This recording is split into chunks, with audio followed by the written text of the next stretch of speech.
Любишь? Кого это? Кого? Гречку? Обожаю. Хорошо. На этой неделе стало ясно, что гречку в России обожают почти все. К примеру, в Казани, в больших супермаркетах и маленьких магазинчиках у дома упаковки с гречкой разбирали в первую очередь. Каждый покупатель считал обязанным прикупить еще несколько килограммов риса, муки и макарон. Повышенным спросом пользовались консервы, подсолнечное масло и туалетная бумага. И никто из посетителей магазина ни себе, ни окружающим не хотел признаваться в том, что поддался панике. Много работы, да? Да.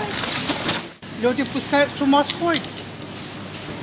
А вы не сходите?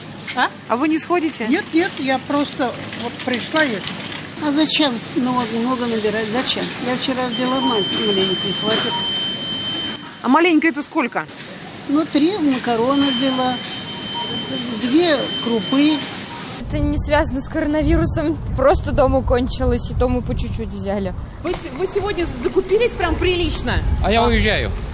По нашим оценкам, почти каждый покупатель к середине недели сделал запас по крупам на несколько месяцев вперед. Чрезмерный ажиотаж подогревал вид пустых полок, а среди населения появился страх повышения цен на продукты. Чтобы взять ситуацию под жесткий контроль, по поручению Рустама Минниханова 17 марта был создан оперативный штаб. В него вошли Минсельхоз, Минпромторг и антимонопольная служба Татарстана. Нужно немножко остыть, взвесить все за и против. И на самом деле мы отчитывались и по итогам года. То есть наша республика обеспечена товарами первой необходимости, это как минимум. То есть на сегодняшний день Минсельхозом России, нашим президентом поставлена задача иметь двухмесячный запас продовольствия. Да? То есть, двухмесячный запас продовольствия он обеспечен. Такое поведение никого не красит. И человек, который много закупает, задаваться надо одним вопросом. Каждый продукт имеет свой срок хранения. Сколько ты можешь? Ты будешь солить, что ли, его? Или, дашь возможность, чтобы микотоксина, были заражены твои продукции. Это же совершенно уже другой, другой, будет подход. Это действительно будет, эта болезнь. Когда твоя продукция излишка, ты ее выбросишь, тогда скажешь перед Богом, перед людьми, что скажешь. Республика полностью обеспечивает себя сельскохозяйственной продукцией. По производству молока Татарстан – лидер России. Хорошие прогнозы дают растеневоды. В почве накоплено достаточно удобрений, а значит, без хлеба татарстанцы точно не останутся. 30 тысяч тонн продуктов питания хранится только на одном из распределительных центров в Зеленодольске. Чтобы своевременно обеспечить магазины товарами, в X5 Retail Group, к примеру, отгрузку на этой неделе увеличили в 4 раза. Отменили отпуска всем сотрудникам, в магазинах увеличили количество персонала. А мониторинг в режиме онлайн позволил направлять товары в первую очередь в те магазины, где отмечался повышенный спрос. Количество товарного запаса у нас не доходит до критического уровня. Кроме того, мы не повышаем цены на продукты первой необходимости. И к тому же мы можем предложить нашим покупателям не только товар на наших полках, но и еще доставку на дом.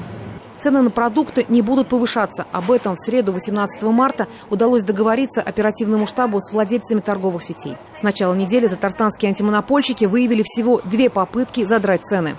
Ситуация непростая, и мы призываем и зрителей, и всех граждан республики как-то с пониманием к этому относиться, потому что на самом деле реальных предпосылок для того, чтобы эти действия осуществлять, чтобы все кончится или все сильно подорожает, мы таких не видим, особенно то, что касается продуктов питания. На этом, конечно, могут определенно недобросовестные у нас продавцы попытаться заработать.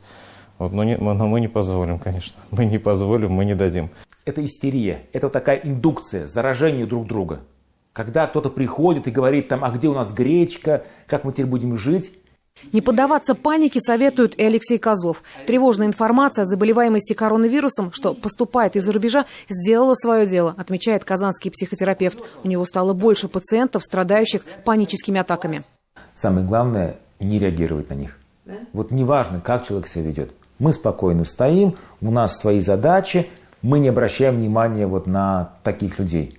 Страшнее эпидемии коронавируса лишь эпидемия страха, отмечает специалист. С ней в Татарстане, кажется, справились. В конце рабочей недели покупательский спрос пошел на убыль, доложил Рустаму Минниханову директор гипермаркета «Агат». В обычное русло вошла работа и других казанских магазинов. Минувшую среду, после того, как стало известно о первом случае заболевания коронавирусом в Казани, подскочило количество заказов лекарств через интернет. Сайты некоторых аптек и вовсе рухнули. Но к пятнице аптечные сети заработали в обычном режиме. Единственное, что остается пока нерешенным, это дефицит медицинских масок и антисептиков. Ну давайте, может быть, вы сбросите полпачества. Хорошо. Я с собой возьму. Вопрос обеспечения безопасности населения президент Татарстана взял под личный контроль. Возможность увеличения объемов производства дезинфицирующих средств Рустам Минниханов обсудил во время своего визита на казанское предприятие «Аромат». Решается вопрос и о производстве в Татарстане медицинских масок. По данным Минздрава республики, потребность в них выросла в 10 раз. За 2 недели был продан полугодовой запас – 50 тысяч штук. Как отмечают в ведомстве, выявлены случаи 10-кратного повышения цен на маски. Контроль за ценами в аптеках возложен на Росздравнадзор и антимонопольную службу. Сначала я сделала выкройку вот из такого листочка. Сделала мысик, это чтобы на переносицу. Здесь у меня, значит, может быть, кому-то пригодится 18 сантиметров, 19.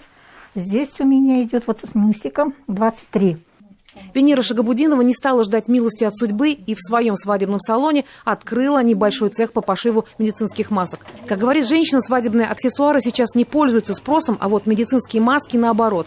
Продают их в основном через интернет и призывает других казанских рукодельниц заняться полезным делом. Тем более, что на изготовление одной маски уходит всего 5 минут. Да, можно без машинки это сшить, пожалуйста. Это же на руках все можно, знаете, мелким швом таким, да? Ну, много не заработаешь на них, но... Ну, хорошо, если мне кто-то вот позвонит и скажет, шейте нам 50 масок на магазин своим клиентам, ну, своим.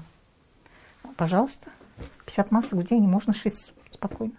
События этой недели показали, что пристального внимания требуют к себе пожилые люди, особенно те, кто одинок. Министерство соцзащиты совместно с муниципалитетами сейчас формируют списки таких пенсионеров. Создаются отряды волонтеров, которые могли бы помочь старикам в покупке лекарств и продуктов питания. Будьте внимательны к одиноким соседям. Посмотрите, зайдите, поинтересуйтесь, не нужно ли лекарств вашему соседу. Может быть, нужно принести какие-то продукты. Это не заставит, не будет сложным, я думаю, если мы по пути занесем своим одиноким соседям, поинтересуемся их жизнью, здоровьем и проявим уважение и внимание. Детство, детство, ты куда бежишь? Детство. Для поддержки населения в Казани было принято решение возобновить сельскохозяйственные ярмарки. Минувшую субботу ее провели в агропарке «Казань». На выбор посетителям было предложено почти 10 тонн сельхозпродукции. С 28 марта ярмарки будут проходить на всех традиционных площадках Казани. Елена Горбунчик, Роман Безменов и Андрей Мохов. 7 дней.